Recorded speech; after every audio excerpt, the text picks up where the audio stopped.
All right. Well, we are excited to have the very first episode of the Greater Community. And I'm super excited to have my friend Meritha, all the way from Anchorage, Alaska, joining us tonight. And hopefully, we'll have also my friend Tom join us here in a little bit as well. Um, so it's pretty awesome for us to be able to do this. And so, Meritha, thanks so much for taking time out to join us tonight. What's new in Alaska? What's going on? You're on, I think you're on mute as well. There we go. Yeah. Um, Hi, everyone. So my name is Meritha. I do have a little presentation. I failed to mention Awesome. that earlier, Tom, so I can give my introduction now or later. Go ahead. Whatever. Yeah, go ahead and do your intro. Yeah. That's great. Okay, awesome. So let me just go ahead and share my screen here. Oh, Is I it think you're letting going me? to enable. I'm sorry, I should have mentioned this before. All right, we're gonna do that right now. Here we go. Now you should be good to go. Awesome.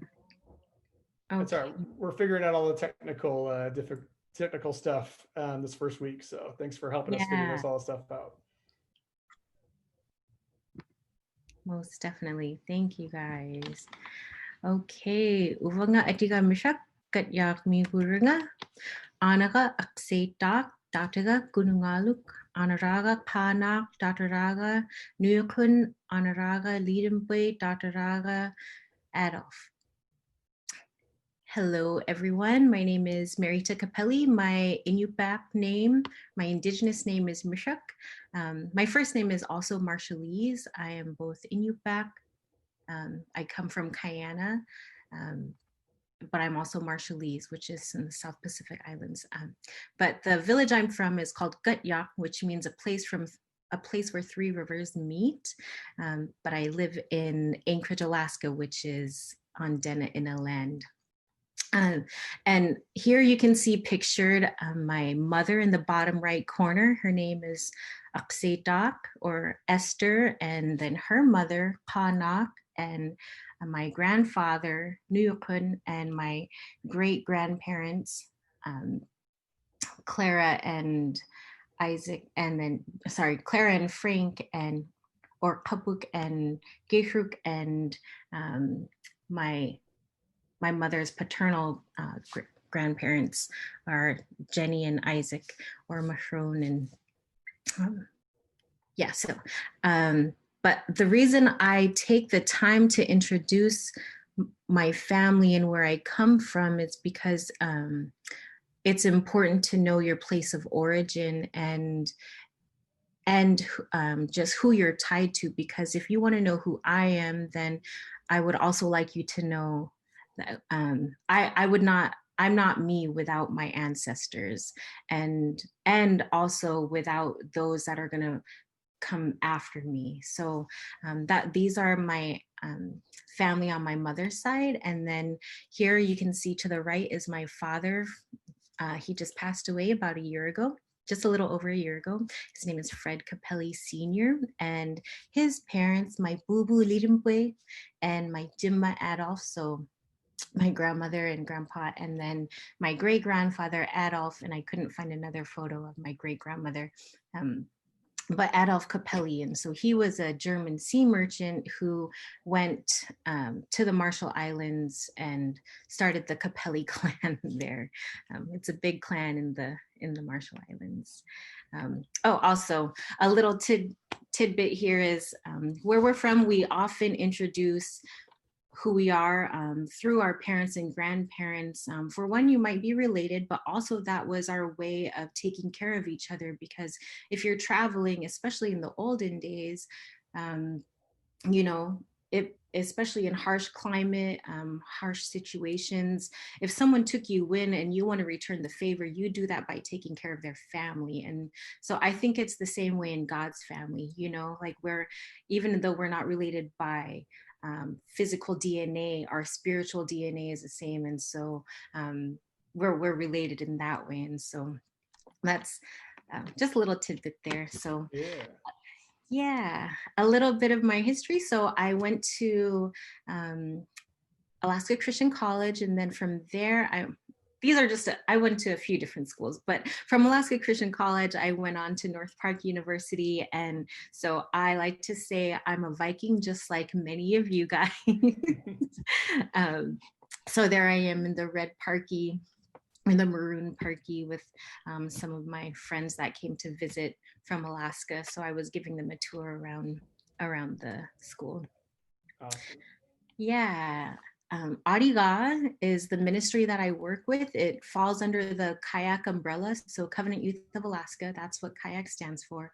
And Ariga is an Inupiaq word, which means, I like to explain it is like, when you come in from a hot day and you have a cold glass of water, what have you, and you just drink that, and then when you say ariga, like that is so good. um, it just means it is good. And we like to also say it is sweet, but not with the sugar connotation. It's more like something is so good that it's sweet. And so our theme verse is Psalm 133:1, how Ariga it is when kindred dwell in unity. So this picture that you see here is at the Ariga house. So we have 4 units, and it's 2 buildings.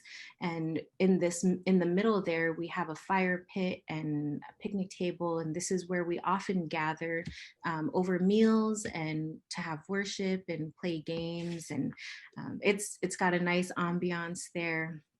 And so we're still meeting in person at the moment, COVID friendly, wearing masks, hand sanitizer, staying 6 feet apart. But it definitely is different when you ask Tom, when you ask what's new, there as with everywhere, there's so many things that are new with the ministry. But this is just a picture of what our ministry looks like on the ministry nights. So Very cool. and then this is also the basement in the Ariga house. So in the winter, when it gets too cold, we get to meet down here, which is such a blessing of a space. And you can see there's a projector screen there. So we can watch movies, people play their games, Xbox, whatever down there. And yeah, it's just a really nice space. And they've been working on renovations through, we've had people come in and donate their time and resources to help make this space comfortable. And it's still a work in progress. But yeah, it really is a blessing. So really what I put here is that the work that I do is like, I just get to work with young adults and I help them learn how to be an adult, especially those that are Indigenous, coming from the villages and moving to the city. It really is a culture shock for so much.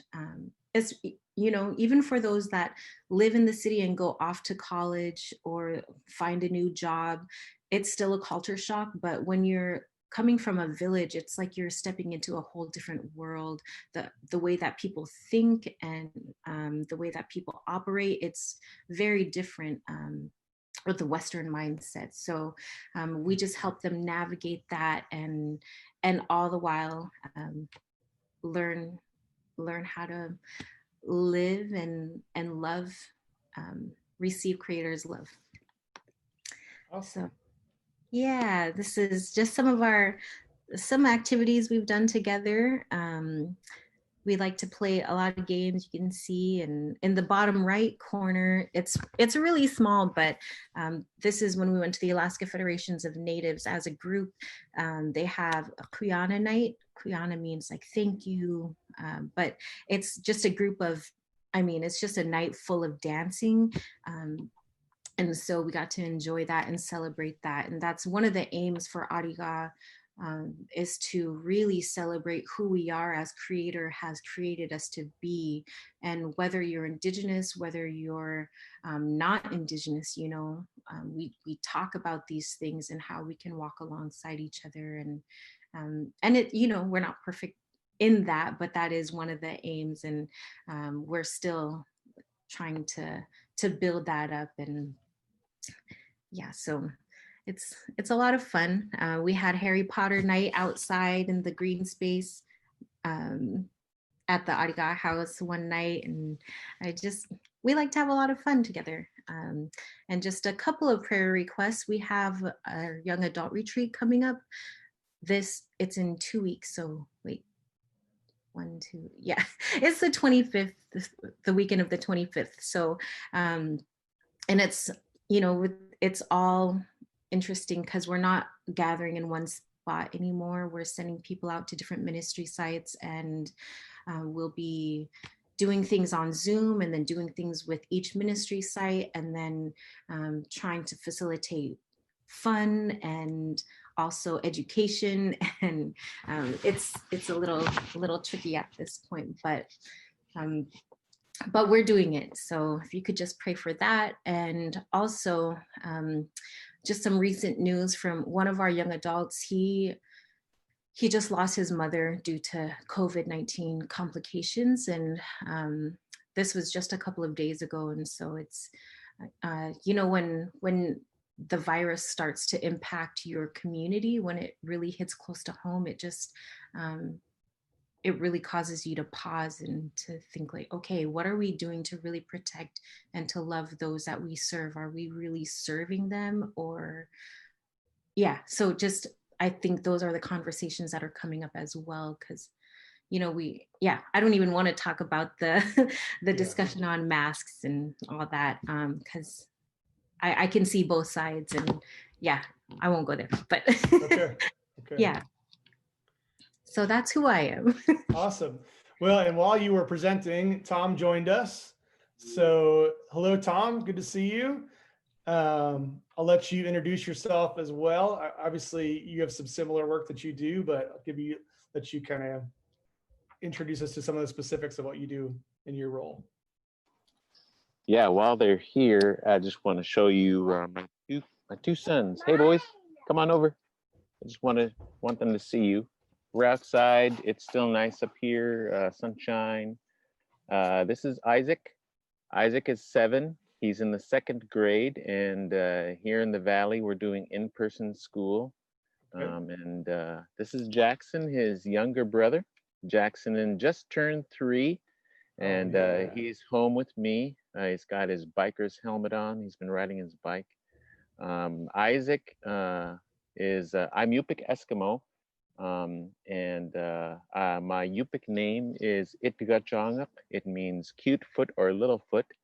In our culture, we're named after people who, we're given our names are inherited from relatives, loved ones. So I inherited my great grandpa's English name. His name was Tom Nelson, and his Yupik name Itgachong. I inherited both his English and his Yupik name. Jackson, his Yupik name is Napakpalra. It means like a signpost in the ground, kind of like a trail marker in the country, so that you know you're still. It's kind of a marking spot. And Isaac, his Yupik name is Ikitugok. He's named after my grandpa, and his name means wild celery. So those are my boys. Hey, thanks, boys. And you can tell Isaac I like his t-shirt, because I got about a 3-foot Darth Vader statue in my office. So if we were sitting in my office, I'd turn my camera and show you. So he's got a 3-foot Darth Vader statue in his office. He likes your shirt. Yeah. Awesome. He's a big Star Wars fan just from books. He hasn't seen the movies yet, so. Awesome. Well, hey, he's got a lot to learn. Thanks, boys. I'm gonna need you guys to go play. Okay, go play. They were super curious. I just wanted to get that out of the way. No, that's awesome. So tell us a little bit. So Meritha kind of gave us the Anchorage side of things, but you're in a little bit different spot. So tell us a little bit about kind of where you are and what you're up to these days. So I'm just north of Anchorage. It's about a 45-minute drive from my house to Anchorage there, and we're in a smaller community out here in the valley. We call it the Valley. There's about 4 towns that are a part of the Valley, and I actually moved down here to be the youth pastor at the Covenant Church here, Matsu Covenant Church. Pastor Rick Milliken is our lead pastor. I've been doing youth ministry for 20 years, 22 years, and young adult ministry for going on 12 years now. And just recently, I stepped away from youth ministry and full time with the young adult ministry. Most of my ministry has been as a tent maker. So within this last 3 years, this is the beginning of my 4th year. These last 3 years, I moved to full time with Covenant Youth of Alaska, and they've been around. I'm a young 41 years old, and CYAK has been around since I was 12. And Okay. so I've seen CYAK from its inception, and CYAK itself is a very young ministry, but our 2 directors, our executive director Byron and the associate John Heggie, have been very faithful over these close to 30 years now that CYAK has been around. That ministry has played a huge part in my faith, just growing in the Word. Our Bible camp, we have one Bible camp in Unacleat with the Covenant Church, and they minister to over 30 villages. And that camp has a real special place in my heart. A lot of formative, just basic theology, basic faith building messages that have really have had a good foundation for me. I started when I was 19 at our local church back home in my hometown of Bethel, which is about an hour, 747, just directly west of Anchorage. You can just go west until you hit the coast of Alaska. Small town, about close to 7,000 people in Alaska and Western Alaska. That's really huge. Yeah. Close to 7,000. So it's a hub. It's surrounded by about 50 some Yupik Eskimo villages, and it's home. And Cool. I end up, some of you might notice my sweater here. I married a gal from Omaha, Nebraska. I always just tease people and say I wanted to make sure I didn't marry one of my cousins. So I'm married out of state. I found her. She was on staff with Alaska Christian College in Soldotna here in Alaska, just south of Anchorage, and our paths crossed a few times during ministry events, and so we've been married now for 12 years. And awesome. Yeah. So yeah, young adult ministry. I've been here in the Valley now, like I said, 4 years, and I speak a lot. I do a lot of worship leading. Those are my 2 gifted areas, as worship leading and speaking. I love playing the guitar. Huge part of my devotional life is just me and the guitar and Jesus. I also write a lot of songs. Just most recently, I wrote one called "I Make a Good with My Hands." I watched that. You have your own YouTube channel. Yeah, it's a parody. Some of you guys might know John Mayer, the great musician. He's one of my favorites just for his musical ability, and it's a parody from one of his songs. So it's got his tune. So anyway, yeah, I've kind of transitioned also, just now that I'm in my kind of, I guess, halfway to where most of us in America are for life expectancy. So I've been doing a lot of in the leadership role this last year and a half or so with CYAK. So more than just the young adult ministry here in the Valley, but a part of the leadership team where we plan statewide events. And our team really does the initial heavy lifting for our events. We decide what, like during this COVID season, how we would operate in all of our gatherings. And from there, we kind of disperse the information, et cetera. And so just recently, I've been more of the head leadership team. And Meritha and I are going to now be helping with CYAK's Indigenous Leadership Fund. so that we can have more local Alaskans here in our ministry and be able to be provided for when they step into kayak ministry. So and that's something that I want to talk about at the end, because one of the reasons why we are doing this show is to obviously broaden people's horizons to what's happening outside of Community Covenant Church in Lenexa, Kansas, but it's also for people to be able to get connected or also support ministry. So we're going to actually provide a link at the end of this for people to be able to contribute directly to that fund at the end of this tonight. So hopefully that will be something that will happen as they hear kind of your stories. Can you guys talk a little bit about, you both have talked about young adult ministry, and Meritha, you touched on kind of some of the roles that you play in the formation of young adults. Can you talk about maybe some of the unique opportunities and challenges that, you see young adults facing in your context, and maybe, just like why Adiga is so crucially important in your context, both of your contexts?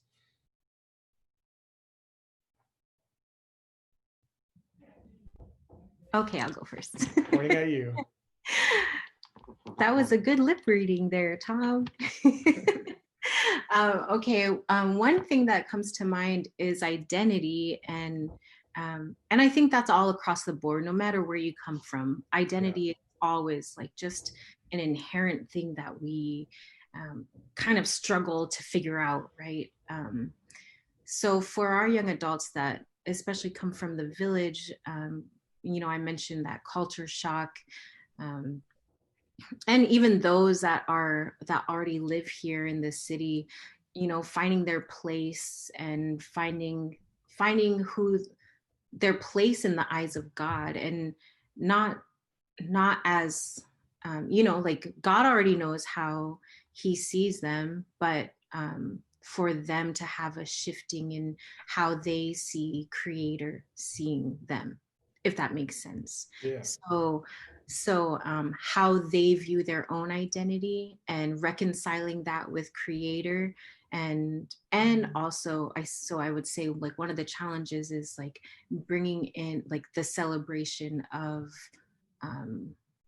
those Indigenous pieces. So and one of the things that we've started doing at Adiga Anchorage is we're reading from this translation. It's called the First Nations version of Luke and Ephesians. And so you can find it on Amazon.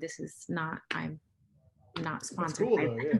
Yeah. So last week we talked about names and the importance of names, and whether you have an Indigenous name or just, who you're named after. And so just getting to know who you're connected to, because in the First Nations version, they change all the names to what they closer to what they mean in the translation. Like if it were a Greek name, or it would be Greek or Hebrew.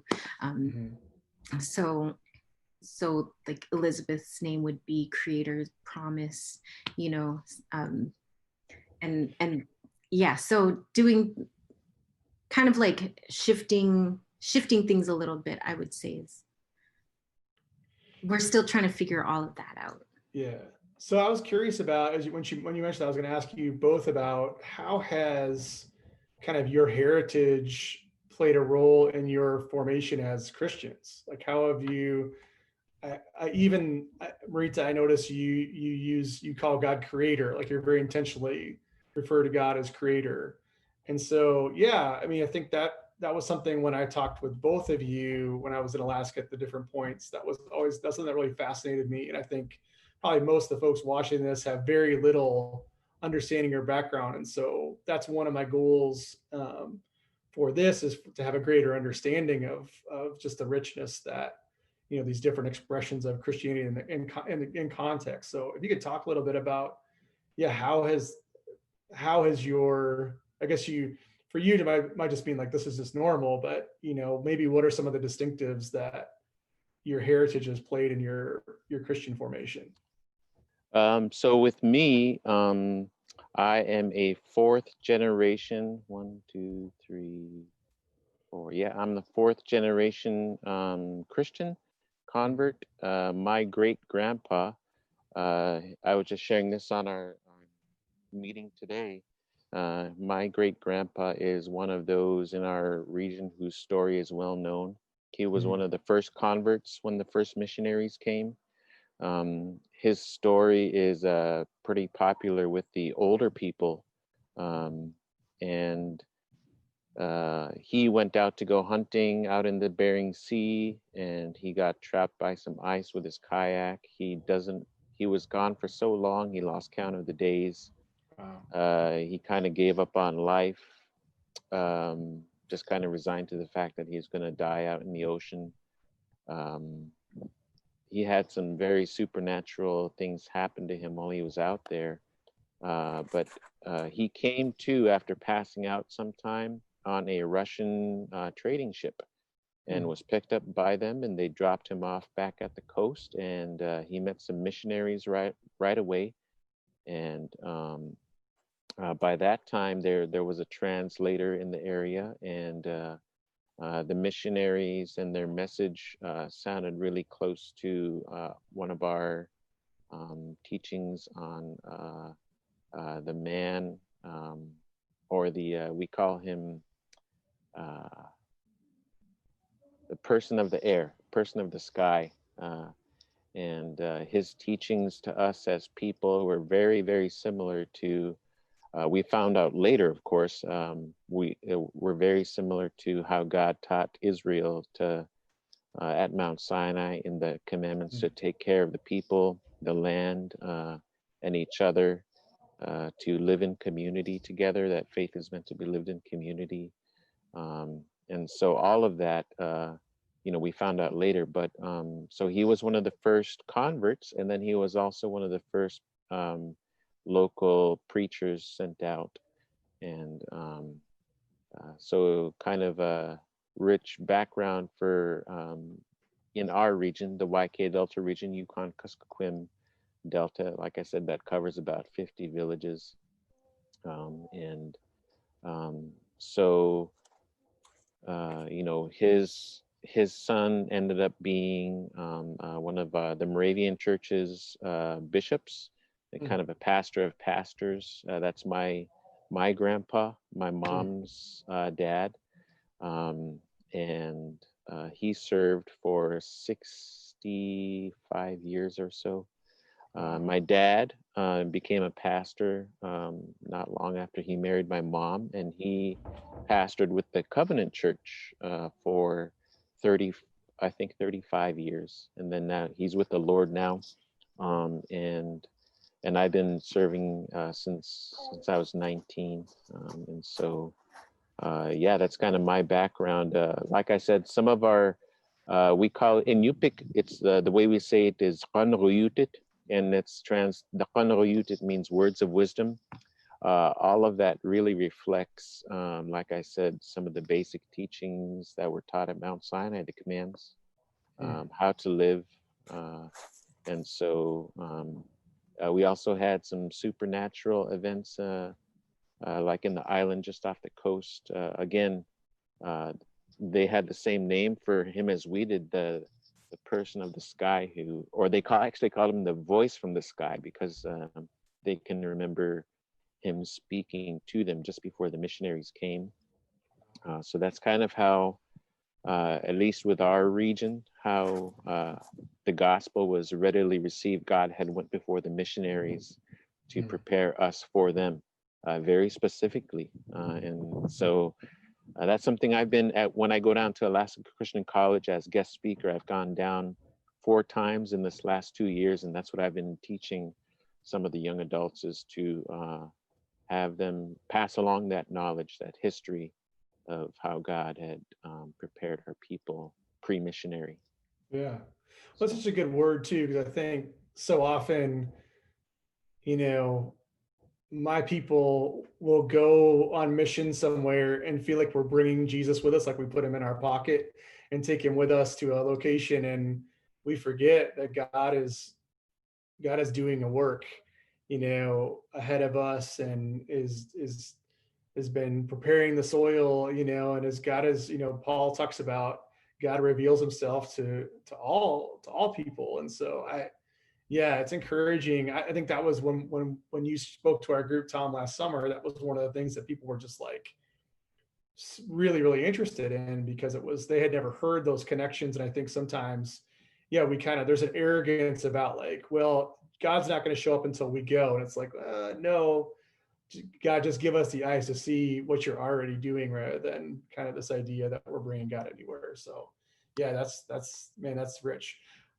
Meritha, for Yeah. you, sorry, I don't know if you had more to share, Tom, but I was just gonna say, our history is not without like some stuff that other places have experienced it not very positive missionaries right. kind of affecting culture thing, so it's not without its imperfections. So. Does that, and maybe it's a question for both of you, do you find some of that history, as much as you're teaching the positive history, is some of that history also work against you as you're sharing about Christ with other Native people? Do you find you have to sort of unpack, decouple the gospel from like a human expression of it, rather than, it's so often like down here in the lower 48, when I see people that walk away from the church or kind of hold the church at arm's length, I find that their issue is more with an expression of Christianity, not with Jesus himself. It's more with like what people have done in the name of Jesus, rather than Jesus. So I wanted to just kind of see like what are some of those obstacles. And Meritha, you didn't get a chance to share about your heritage either, so I don't want to just skip over you. So a lot of things to talk about and not a lot of time. So, but it is going to be what it is. So.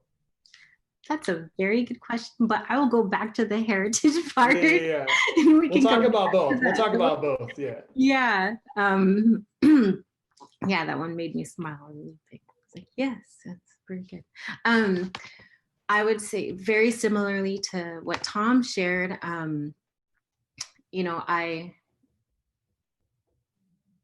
Let me see. I would say probably 4 generations. I'm also a 4th generation Christian in my family, but I've seen my family struggle so much, like, and I'm not going to question their faith, but just with a lot of, just because I understand like historical trauma, intergenerational trauma, all of those different things that lead to other struggles in life. So, but my grandmother was a very strong Christian woman, and we had to go to church every Sunday and Wednesday, and she would watch it. I like to share the story. Our house was right by the church, and when she got too old to go to the church, she would watch us from the window and make sure we went to church. But as far as like my indigeneity goes, I would say, being connected to the land, and I think that really does help you see things in a different way when you're reading the Bible, because those stories are Indigenous stories. There really was no, I mean, when you think about who Jesus was or is, and who the Hebrew people are, like, oh, they lived off the land, and they went to other villages, and married people, and found safety, and there you just see a lot of similarities in those ways, but there are so many metaphors about plant life and nature, and so when you stay connected to plant life and nature, then I think those stories really, you get to see them in a different way.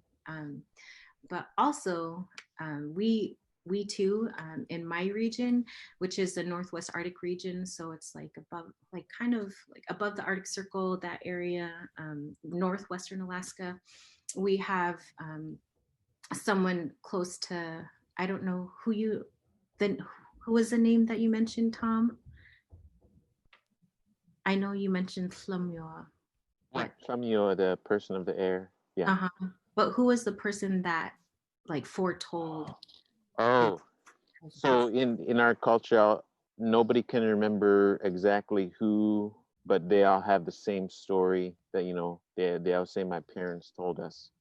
Oh, My grandparents told us. Yeah. cool. And in McCormick, there was a specific guy, Robert Colerick, who told my dad about the voice from the sky. Cool. Oh man, I love those stories. But we have someone very similar. His name is Manilak, and he was born in my region, the Nana region, and basically he referred to creator or God as, or creator revealed himself as Datarik Ishimiksukti, which means father and son, source of intelligence, source of light. And the way he revealed himself to Manilak was through a bird. He spoke to Manilak through a bird, and that's how the story goes. And so when we speak about heritage and the foretelling of Christ, and, you know, I think of stories in the Bible, you know, Balaam and his donkey, you know, there's a snake spoke in the garden. There's, you know, so just seeing like the way that you view these stories in the Bible is just, you see similarities in there. So some of the stories are not as surprising. It's still like weird, you know, because it's like, what, an animal speaking? But I grew up hearing those stories, and not just from the Bible, but also supernatural things happening. Like if there was this woman in danger and a dog spoke to her, and or they believed that it was the Lord speaking to her through the mouth of a dog. And so when you hear those stories growing up, then it's not so weird when you read these stories in the Bible. So, yeah.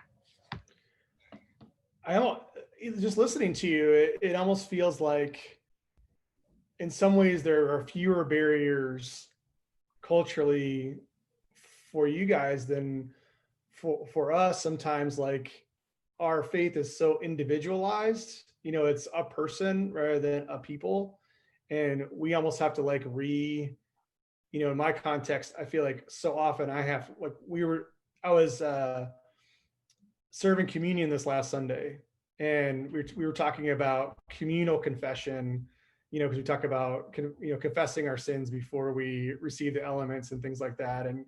And so often in kind of white Anglo culture, it is about like my barrier between God, rather than what are the broken things in our community that we need to bring to God, and how does communion bring, I mean, community is in the word communion, you know, it's part of that. And so, you know, we have to like really work to get that, because our kind of European culture is so, you know, so individualistic. So it's interesting listening where it's like, yeah, I can see there's just some natural bridges that I think are harder for us to cross. Now, having said that, I'm sure there are probably some obstacles that you'd have to overcome. So what are those obstacles that you find that make it challenging to talk about Jesus or to share the gospel with the folks that you work with?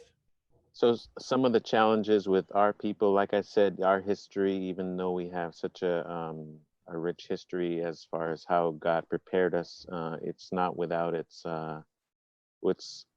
ugly side. Some of the second wave of missionaries that came weren't maybe the best representatives of you know, just instead of adapting to the culture, they said you have to become like us, you know. And so that's where you get a lot of, I mean, even that second wave of missionaries was still quite a long time ago. And so the history is jumbled and skewed, you know. Our enemy does a good job of really harnessing that history to make it seem like that's the only history that's you know. And some families will say that, and that's why I this last 2 years I've really, with this kind of came up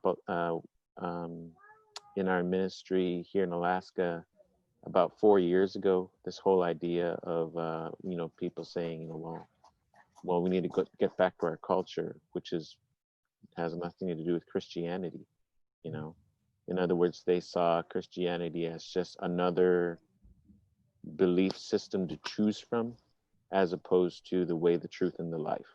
And so, but yeah, that's the ugly side of Christian history in the area. Has Meritha and I probably can tell you a few names of people today who have either walked away because they've grabbed onto the idea that I need to get back to my roots, which is before Christians came, before missionaries came. And they're just kind of throwing everything, like the saying goes, throwing the baby out with the bathwater. So yeah, that's just part of with my region. That's kind of where I've seen some young adults. In their late teens, early 20s, just stepping away from faith. Because of the one-sided history, I should say. Well, and it's really helpful for me to hear that, because I think as of somebody whose job is to, mobilize teams into mission, often cross-cultural mission. And we talk about this. I'm wearing actually my T-shirt that we wore up to Alaska, and I've got my CYAK emblem on the sleeve here. But we talk about that. When you're walking through an airport and you're walking into a different culture, you might be the only. You really represent a version of Christianity in good and bad, right? So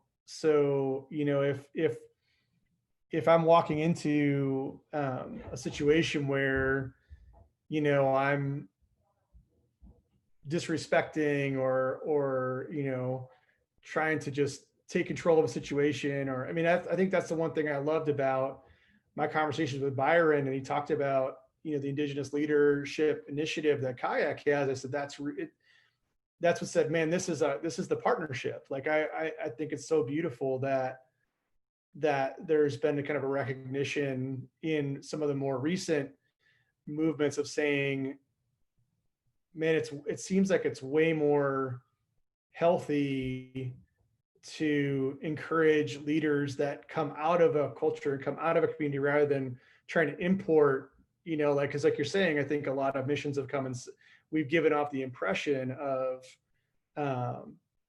in order to be a Christian, you have to be like me. You have to just, assimilation.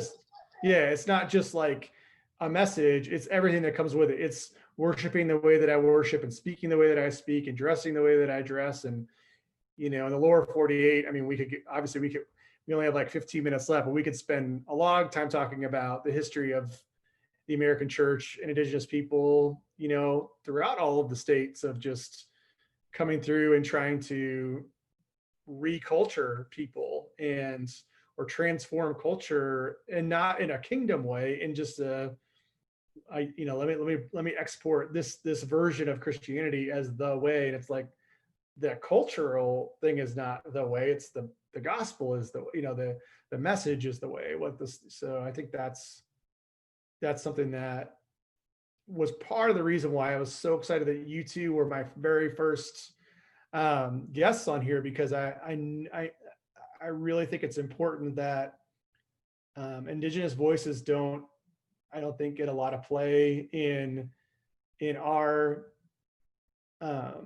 subculture of Christianity. And I think Meritha, you and I had a 3-hour breakfast when I was up there last time. Like I just love hearing, I love hearing you guys share. I think it's there's a real richness to what you're sharing. There's a lot of things I think that we can learn and even repent of, as and to even really rethink, if we're bringing a team of people from Kansas City to Alaska, like what's the most helpful thing that we can be doing, rather than saying, okay, we're going to come up there and in our 7 days, we're going to change everything that, it's like, okay, that's pretty arrogant. So what is the role of a team from the lower 48? So I think, I really appreciate this exchange. So it's really, really helpful.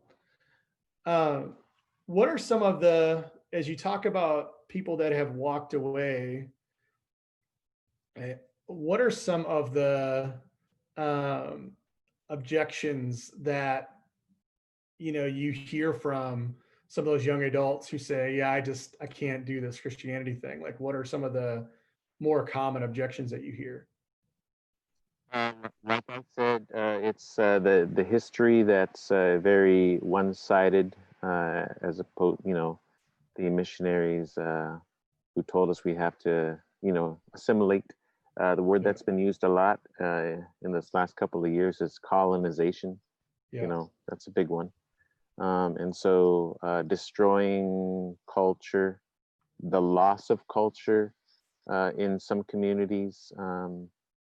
With the Yupik culture where I'm from, the language is still very strong. We are, I think we're pretty unique in our history and the strength of our culture. There are other cultures in Alaska. I think there's close to 25 to 30 indigenous people groups up here. hmm, And so Yupik just being one of those. Um, but um, and the assumption too that it's a white person's religion, because the history is not passed on in some communities. yeah, Um, so yeah, why do you need to live like a white person? yeah, Um, so yeah, and some of the um, uh, it's mainly this thing of getting back to culture, mhm, which means getting rid of uh, the white person's religion. So yeah, yeah. yeah. Do you have anything to add to that, Marita? Just asking, like, what are some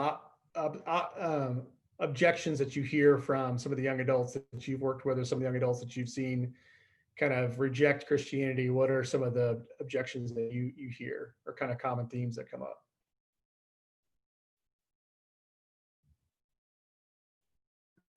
And you can be What, real here. You can be. what prompted? um, sorry that I missed what you fully said there, Tom. Yeah, just really, yeah, just I'm interested to hear kind of, yeah, what are some of the major objections that you hear from some of the young adults that you work with that cause them to kind of reject Christianity as a as a faith? Yeah, I don't know that I would call it objections. I would challenges for sure. Yeah. Um, and I think part of it is like it's twofold. There's like a rewiring of identity and how they see themselves, um, but also like when Tom Mute was sharing about them throwing the baby out with the bathwater, or the desire for some of them to do that. I would say is just them wanting so badly to connect to their roots and to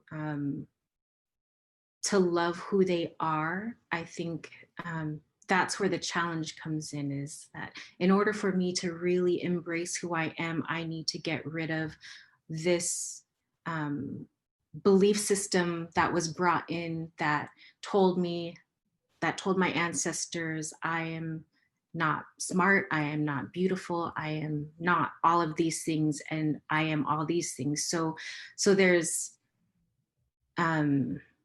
yeah, it's complex, Yeah. and so that's where like trying to bring in the celebration um of our indigeneity, Yeah.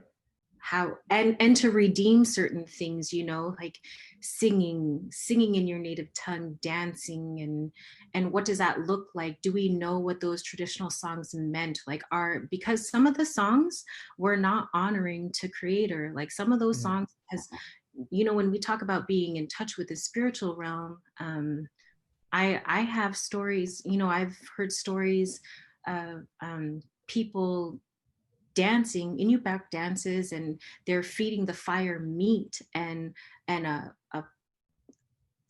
of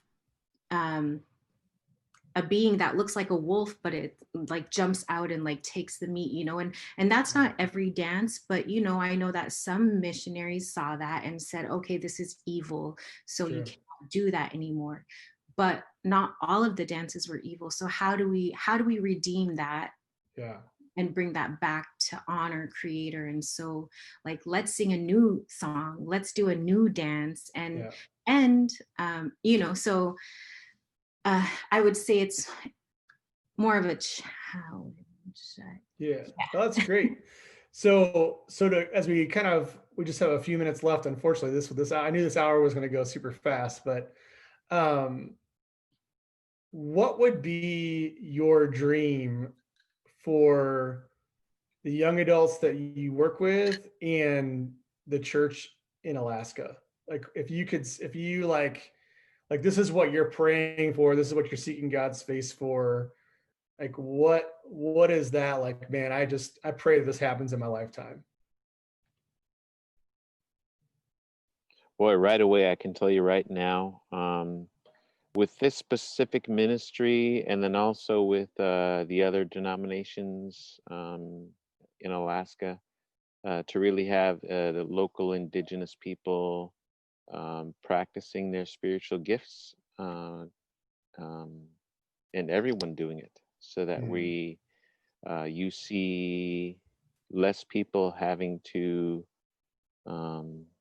We're still in the stage with Covenant Youth of Alaska where we're still inviting a lot of outside people, outside meaning not from Alaska, to come and be on staff. And that's where my voice this last 3 years has really challenged CYAK to say, you know, this is a part of our ministry goals is to disciple and raise local leaders. That means you need to start with somebody who you know is not ready. You have to make the first step. There's some fear involved because of immaturity that someone might have, or perceived immaturity. But we've made a good first step this last 2 years with our interns, with people who were reaching out to, coming out of Alaska Christian College, some of the standouts from that ministry there. mm, But the dream is to see, to work myself out of a job and to keep inviting people to step in. It in my mind, it's not very far. mm, It's not far, but I know that's where that's my consistent voice with CYAK, is to say, stop looking elsewhere. We have everything we need right here. Everything.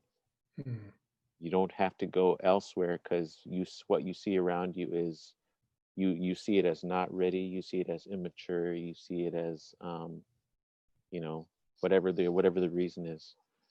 So yeah, that's my that's what I believe the Lord has used me for, and will continue to use me for a while, for a long mm. while. That's beautiful. Yeah. But for you, Marita, what's your dream?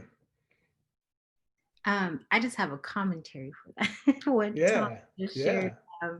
That reminds me a little bit about Altizan's book, Altizan, who is the executive minister of Serve Globally, his book Whole and Reconciled, where he Mm, talks about being a person of color and part of the marginalized community, and him working with basically Western or dominant culture people, and him having to shift his mindset to like, I deserve to be here, like I can do this job, so mm. yeah. Anyhow, we Yeah, just that's got good. done That's reading that great. book as That's a great. It's on my stack of to read. So yeah. it's definite, it's a must read.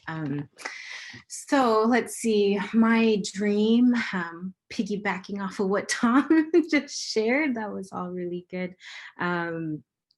I would say in the healing aspect of things, you know, just to see more of our young adults being sent out. So very similar to what Tom just shared, you know, when we're talking about doing missions or like going out to do ministry in the villages and whatnot, for especially the ones that are here in the city or even other villages, but for them to be able to go out and to minister to each other and to speak truth and wholeness and into each other's lives, and just to see them really like, really we want this to be a young adult led and empowered ministry, and we have seen growth in those areas. And yeah, I think we're definitely stepping up in that area. So yeah, that's part of the vision, part of the dream, and just to see more healing and less of the numbers that Alaska is, you know, the statistics that Alaska is known all too well for. So yeah. Well, yeah, as somebody who also is working with young adults, it's exciting to see, you know, yes, there are unique challenges, but I think there's also a lot of hope and a lot of fire. You know, think about all of the major Christian movements that have happened throughout history have happened through younger people and their passion, because they haven't gotten old and cynical like a guy like me. You know, they still have hope that things can change, and that we can, you know, realize this vision that God has given. So it's a beautiful thing. So for those of you watching on YouTube, whether it's live or whether you're watching this recording, in the chat box, there is a link for you if you want to donate to CYAK, to the fund that Tom talked about earlier. Tom, can you talk just a little bit more about that Indigenous Leaders Fund that has been established and kind of the vision behind that? Where those monies are going? So like I just shared earlier, this last about a year and a half, I've been on our leadership team, which has been driving the ministry in Alaska. And that was one of the things that both David Rurik and I really challenged our team with, was to stop thinking about trying to have locals be supported in the same way that the old missionary model of raising support and going does not need to happen for local converts, for local people. And CYAK has been following that model still up to, you know, just up to recently. And so I've also challenged our crew to say, we need to think like local people, not like missionaries. You don't go to a country and tell the people you've brought to Jesus to say, now you need to go raise support. You know, and so the very first step of this is with the fundraising that the connections that we already have. You know, they're kind of all around the country, the various churches, denominations, is to speak to those people first and say, I know you've been supporting me with CYAK or our ministry, but please consider moving your support just to this fund, so we can have a base to provide for local Alaskans, so they don't have to fundraise. And so the second big idea is to go past the first step right away. But what I mean when I say that is that it's not just Indigenous people who are going to be benefiting from this. You know, I have so many friends who are not Indigenous people, but this is their home. You know, the third generation Alaskans. But they are not Indigenous, but this is their home just the same. I have a couple of white friends who speak Yupik fluently. You know, they grew up speaking Yupik. I don't even speak it fluently. You know, so it's not just the initial step is to say the focus is for Indigenous people. That's the foundation. And then the next goal is to say this is not just for the Alaskan Indigenous, but for the local Alaskans. Yeah. Which is nice because you're not segregating, you're not just looking at one people group. Like I said, there's 25 to 30 Indigenous people groups here in Alaska. So once you go past that, you're starting to look at the whole body of Christ now, as opposed to just Indigenous people. It's also dangerous to only focus on Indigenous culture. That's not what the gospel is about. The gospel is about every person of every culture, which includes the European culture, the European American culture, white America. That's a big part of the body of Christ too. So, but that's the initial. That's kind of the background behind all of that, is to have a fund so that local Alaskans who we are moving into leadership can just step right in. Because as of right now, you have to go fundraise first before you come on full. And it's a huge hurdle, especially if you don't have a network of people that you built up, right? That's a huge hurdle to overcome. So I've made the invitation to so many people and say, hey, come serve like me. And they're just like, I don't want to fund. The first thing they say is, I don't want to fundraise. And it's such a negative hurdle to think that in order to serve Jesus in your community, you have to go fundraise first. Right. Blah. Yeah. No, I get it, man. I've been there, so I get it. Well, I thank you both so much for your time. I hope to, as this show goes on, I'd like to have you back maybe in 2021 once we're hopefully out of this COVID season, and you can talk about kind of the different dynamics once those restrictions are lifted. But if people want to learn more about your ministry, it's CYAK.org, correct? CYAK.org. And you both are on social media. So if people want to come find you on social media, they can come find you. And if you're watching this on YouTube, in the chat box, there is a link to ccks.org/give.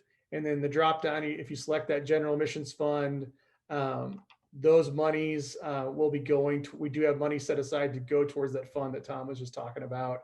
And we really believe in its value. That's why the missions team put that in the budget this year, because we really believe that in this dream that Tom and Meritha both have, and that many Alaskans will be raised up into leadership, and will be able to kind of do ministry without the hindrance of having to go fundraise. So we pray that will be a reality. So I would love to offer prayer for you both before we sign off tonight. Does anybody else have any final words for the folks? Kuyana, thank you. Yeah, same. Kuyana Chaknak. Thank you very much. Awesome. Father, we thank you, God, for these relationships that can happen across many miles over the internet, and the connections we can make, and looking at these opportunities, even in the time of many obstacles that COVID has presented us this year. God, we just pray that in this season that you would use the ministry of CYAK in a dynamic way throughout the state of Alaska, and through all of these young adults that they're working with in the youth. God, as they continue to develop innovative ways and creative ways to make connections and build relationships and point people to Jesus. God, we just pray for your favor on their lives, their ministries, their families.